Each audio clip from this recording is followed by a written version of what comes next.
Okay iOS 26ကတော့ official ထွက်လာပြီအဲ့လို official ထွက်လာတဲ့နှစ်ဖွဲ့ထုံးစံတိုင်းပေါ့နော်နှစ်ဖွဲ့ကွဲတယ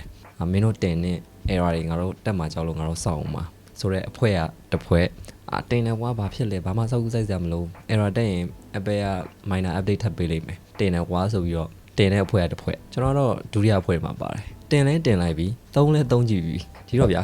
သုံးကြည့်ရတဲ့ခံစားချက်လေးတွေရယ်နောက်တင်လာဆိုတော့မိကုန်းတွေကိုကျွန်တော်အဆင်ပြေလောက်လေးဖြည့်မယ်ဒီမှာကျွန်တော်ကြိုပြောချင်တာကျွန်တော်တင်လိုက်တဲ့ device က iPhone 14 Pro ဆိုတော့ Apple Intelligence နဲ့ပတ်သက်တဲ့ update တွေကိုတော့ဒီထက်မှပြောလို့မရဘူးဗောလေဒါပေမဲ့တခြား UI changes တွေရယ် battery life ကောဘယ်လိုနေလဲဆိုတာတွေရယ်ပြီးတော့အသစ်ပါလာတဲ့ feature လေးအကြောင်းကတော့ပြောလို့ရတယ်ဆိုတော့ကျွန်တော်ဒီ visual ဒီ UI changes ဘိုင်းကိုကျွန်တော်အရင်ဆုံးပြောပြမယ်သိကြတဲ့အတိုင်းပဲ liquid glass UI လေးနဲ့ဖြစ်သွားတယ်ပြောရင်ဒါကလုံးဝပေါ့ဗျာ biggest changes ever လို့ပြောလို့ရတယ် biggest iOS update ever ပေါ့နော်ပြောလို့ပြောရမို့ဒီ liquid glass ကတကယ်ကိုမိုက်တာ300မှာလ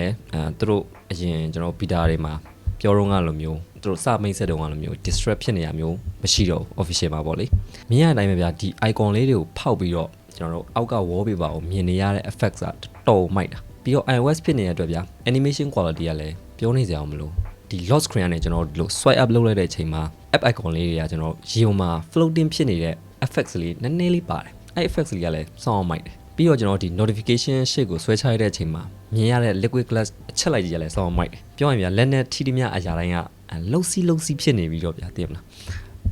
တော်မိုက်တာနောက်ဒီ control center မှာလည်း liquid glass လေးနဲ့ဖြစ်သွားတယ်တကယ်တမ်းပြောရင်ကျွန်တော် iOS 26ကိုသူတို့ launch စလုပ်တော့ကဒီလုံးဝ twin ဖောက်မြင်နေရတဲ့ glass ကိုပို့ပြီးတော့ကြိုက်တယ်အခုကဘယ်လိုဖြစ်သွားလဲဆိုရင်တို့က frosted glass ပုံစံလေးဖြစ်သွားတယ်လုံးဝကြီး twin ဖောက်မြင်နေရတာမဟုတ် shade လေးပဲမြင်နေရတာဗျာအဲ့လိုပုံစံဖြစ်သွားတယ်ကျွန်တော်ကတော့အဲ့တုန်းကလောက်တောင်မဟုတ်တော့မှဒီထက်တော့ပို့ပြီးတော့ transparency ပို့ပြီးတော့ကောင်းစေချင်တယ်ပို့ပြီးတော့ twin ဖောက်မြင်ချင်တယ်ထားပါတော့ဘယ်လိုပဲဖြစ်ဗျာ control center ကလည်းအရင် iOS 18နဲ့စာလို့ရှိရင်အများကြီးပို့ပြီးတော့ refine ဖြစ်သွားတယ်ပို့ပြီးတော့ကြည့်လို့ကောင်းသွားတယ်ပို့ပြီးတော့ modernize ဖြစ်သွားတာပေါ့ပြီးတော့ကျွန်တော်တို့သူ့ရဲ့ဒီအောက်ဘက်မှာကျွန်တော် phone app ထားတဲ့ဒီနေရာလေးကိုလည်းသူတို့ကအောက်ကိုနည်းနည်းလေးချလိုက်တယ်ပြီးတော့ဒီ liquid glass shade လေးနဲ့သူတို့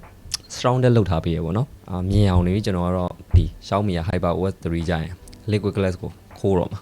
app တွေကိုလည်းသူတို့ design revamp လုပ်ထားလေးရှိတယ်အဓိကကျွန်တော်မြင်သာထင်တာရှိရတော့ဒီ camera app တွေရယ် photo app တွေရယ် cloud app တွေရယ်နောက် app store ပုံစံလေးလည်းပြောင်းသွားတာများတယ်ပြီးတော့ကျွန်တော်ဒီ home screen မှာဆိုရင်ကျွန်တော် folder တွေထားတယ်မလားအဲ့ folder လေးမှာဆိုရင်ဒီ liquid glass effect ကကျွန်တော်ဒီလိုဖွင့်လိုက်လို့ရှိရင်အများကြီးပို့ပြီးတော့သိတာတယ်ဒီ content တွေ call တွေ keyboard တွေကိုကျွန်တော်ရွှေ့ရနေရမှာ liquid glass effect လေးနဲ့သူတို့လုပ်ထားပေးတယ်ပြီးတော့ Apple ဆိုတဲ့ကောင်ဗျာဘယ်လောက်ထိတောင်အသေးသေးကြလဲဆိုတာဒီမှာလည်းချက်ကြည့်လိုက်ကျွန်တော်တို့ဒီ gyro သုံးပြီးတော့ကျွန်တော်တို့မျက်လုံး angle ဘယ်ဘက်ကနေကြည့်လဲဆိုတော့သူကချိန်ပြီးတော့တကက်ဖန်ပြားလို့ effect လေးရအောင်လုပ်ထားတာစောင်းမိုက်တယ်စောင်းထားကြပြီးတော့နောက်တစ်ခု Apple Music app မှာလည်းသူတို့ UI changes လေးနည်းနည်းလုပ်ထားတယ်ဖုန်း app မှာလိုပဲသူတို့ဒီအောက်ဘက်နားမှာဒီဘက်ရွှေ့လို့ရှိရင်တကယ်ဖန်ပြားအကြည့်ပုံစံလေးမြင်ရတယ်နောက်တစ်ခုကြီးမှာပြောင်းသွားနေရ camera UI ဒီ control UI ကိုအောက်ဘက်ကိုသူတို့မတိမတာလေးချလိုက်တယ်ပြီးတော့ရွှေ့ရပါညာမှာလည်း effects ကတော်တော်လာဆိုတော့ဗျာကျွန်တော်တို့ဒီမြင်ရတဲ့ view finder ကြီးကပို့ပြီးတော့ကျယ်သွားတယ်အရင်ထက်ကိုပို့ပြီးတော့ကျယ်သွားတယ်ပို့ပြီးတော့ရှင်းသွားတယ်ပြီးတော့ကျွန်တော် video mode မှာဆိုရင်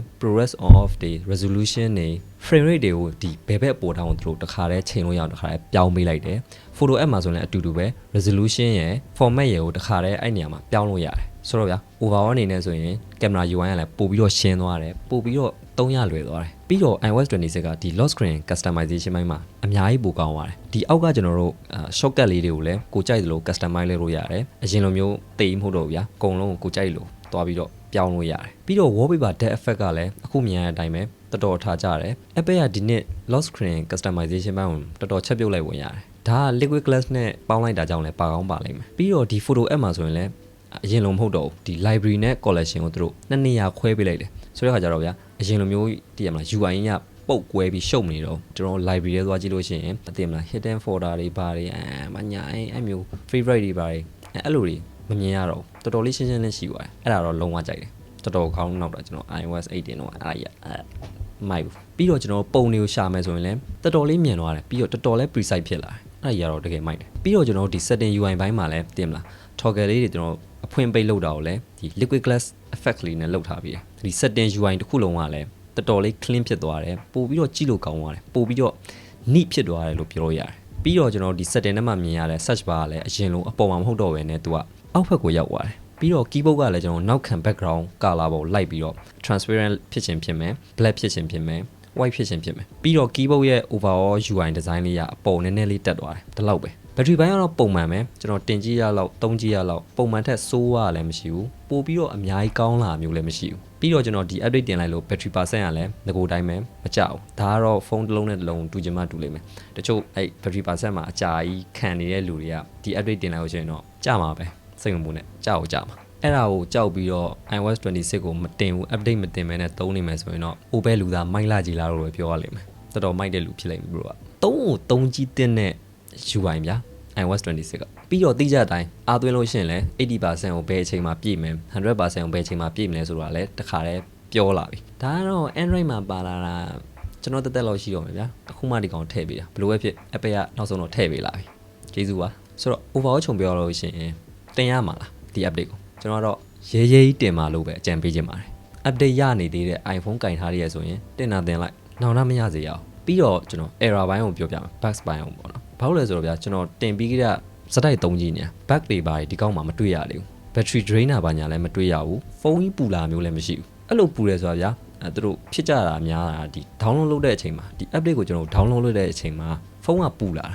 အဲ့တော့ဒီ update လည်းတင်ပြီးတော့ဖုန်းကတင်မလားပူနေတတ်တာဗျာအဲ့ဒါကို update တင်လို့ရှိရင်ဖုန်းပူတယ်နဲ့ဖြစ်ကြတာအများစုပေါ့လေတချို့ update တွေကြောက်လည်းပူတာပါလေဒါပေမဲ့ 90% လောက်ကအဲ့ဒါကြောင့်ပူတာများတယ်ကျွန်တော်ကတော့ bug တွေပါမတွေ့သေးဘူးတွေ့ထားလို့ရှိရင်လည်းအခု iOS 26ကိုတင်သုံးပြီးတော့ bug တွေပါတွေ့ထားတဲ့လူရှိလို့ရှိရင်လည်းအောက်မှာတစ်ချက်လောက်ဝင်ပေးတော့ရပါတယ်ဒါပေမဲ့ဗျာရှိလာလို့ရှိရင်လည်း Apple က minor update တွေထုတ်ပေးလာမှာပဲဘယ်လောက်မှမကြောက်ဆိုတော့ဘာမှကြောက်စရာမရှိဘူးကျုံပြီးရဲ့လူရှိလို့ရှိရင်လည်းကိုယ့်ရဲ့ user experience ကိုအောက်မှာတစ်ချက်လောက်ဝင်ပေးတော့ရပါတယ် okay တင်လိုက်ကြပါကျေးဇူးတင်ပါတယ်နောက်ဗီဒီယိုမှာပဲပြန်တွေ့ကြတာပေါ့